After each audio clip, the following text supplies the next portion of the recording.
We here at the Sports History Network proudly partner with 26 podcasts, all revolving around the history of sports. But did you know that many of our hosts were sports history authors way before they started their shows? It's true.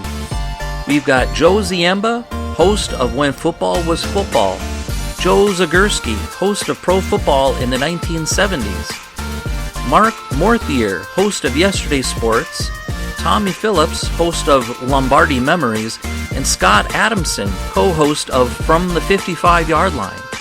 All these authors have many books for you to choose from. To check them out, go to our website at sportshistorynetwork.com/sportshistorybooks. Pick up your copy today. Soundtrack provided by Kevin MacLeod of filmmusic.io. Now it's time to take a sports break, a look at sports history on a daily basis. Hello, my friends in sports history. This is Darren Hayes of the Sports Jersey Dispatch. Welcome once again to the Pig Pen, your portal, all things great in sports history. And we're going to look at the game of baseball a little bit, as well as some other sports. But we're going to look at it very interestingly with the players and the player numbers when they do have those player numbers. Just a little sports break on bits of sports history. Today's numbers for June 28th are the jersey numbers of 3, 14, 25, and 26. We're going to start off on June 28th, 1907. And in baseball history, one hears the name of Branch Rickey, the thoughts of bravery of a brilliant baseball executive who inked Jackie Robinson to a deal where he would play in the MLB for the Brooklyn Dodgers. Very famous story. The knowledgeable sports historian might also know that Rickey introduced the batting helmet to baseball, created the framework for the modern minor league farm system, and played professional football for the Shelby Blues of the Ohio League back in the day. And he also encouraged major leagues to expand to new markets with the added teams through his involvement in the proposed Continental League, which really expanded baseball. Now, you might not know that Mr. Branch Rickey was once an MLB player once too. Admittedly, he wasn't very good. One that he has only played from the seasons 1905 through 1907. On this June 28th, 1907 day, he really had a bad day as the Nationals stole a record 13 bases off of the New York Highlanders, and the catcher was Branch Rickey. He just couldn't throw anybody out. 13 stolen bases taken off him. Now, after some struggles playing such as this outing, Branch Rickey returned to college where he learned about administration and sports. Returning to the MLB in 1913, Rickey embarked on a successful managing and executive career with the St. Louis Browns, St. Louis Cardinals, Brooklyn Dodgers, and the Pittsburgh Pirates. And of course, that Jackie Robinson signing was the most famous one of them all. June 28, 1919, Boston Red Sox hurler Carl Mays pitched a complete doubleheader against the New York Yankees. Mays and the Sox won the first game 2-0, but suffered a loss in the Game 2 of the Twin Bill, 4-1 at the Polo Grounds in the heart of New York City. Can you imagine that, pitching 18 innings on a day? Had to be a sore arm there. June 28, 1935, Earl Averill, wearing the number 3 on his jersey for the Cleveland Indians, had a consecutive game streak end at 673 contests on this day in 1935.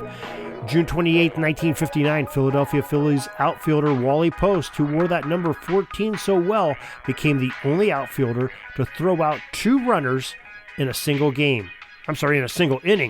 The defense of the Post was not enough, as the Phils ended up losing that game to the Giants 6-0. But throwing out 2 runners and you're out playing out in the outfield, that's something special, doing it in 1 inning. June 28th, 1987 rounds out our dates, talking about taking one for the team. But this one may be just a little bit over the line. Boston outfielder Don Baylor, wearing number 25, set an MLB career hit-by-pitch record at 244 when he was nailed by Yankees pitcher Rick Rhoden, who wore number 26, in the Red Sox 6-2 win over the New York Yankees. Rhoden, who finished his 16-year career in the majors, hit a total of 39 batters, one being on this day, with balls that he threw. As for Baylor and his record at the time, SBNation.com in a recent article says that, quote, Baylor will be known as the player who set the all-time record for getting hit by a pitch, later broken by Craig Biggio. Now, if you think that was poor luck or that he liked the break unwritten rules, please disabuse yourself of that notion. getting hit by a pitch is a skill, and Baylor was better than any other baseball player who ever played, unquote. Except for Craig Biggio. He broke that record of 244. So just some amazing history here on June 28th. We hope you'll tune in for more great sports history on the sportshistorynetwork.com, as well as jerseydispatch.com and pigskindispatch.com. Till tomorrow, everybody, have a great sports history day. Sorry, but my pitching coach just called timeout and he's coming out to the mound. I think I'm going to get yanked for a reliever. We'll see you back tomorrow for some more great sports history on Sports Jersey Dispatch Podcast.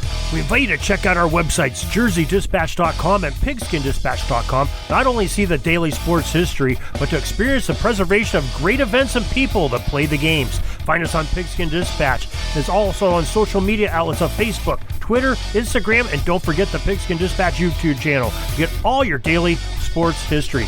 Pigskin Dispatch is happy to be associated with the Sports History Network, the sports headquarters of yesteryear, found at sportshistorynetwork.com. This podcast is part of the Sports History Network, your headquarters for the yesteryear of your favorite sport. You can learn more at sportshistorynetwork.com.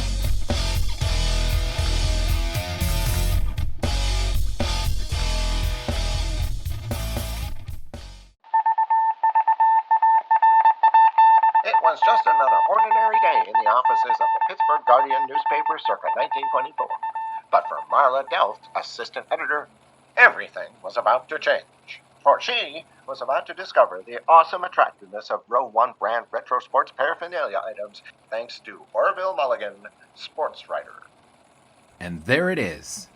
Wow, Orville, that's really the bee's knees. Isn't it just? A poster-sized replica of the actual 1909 World Series program cover. I can see that. But where did you get it? And where'd you get it framed? I ordered it from the Row 1 website, where over 6,000 items of sports memorabilia from the 1880s to the 1990s are available for reproduction, in multiple sizes and in several different materials, with over a dozen styles of frame to choose from for prints like this. Well, I'm sure Mr. Delft would love to put up more of these in the office. But I'm equally as sure they're beyond this newspaper's budget. Not at all, my dear Marla.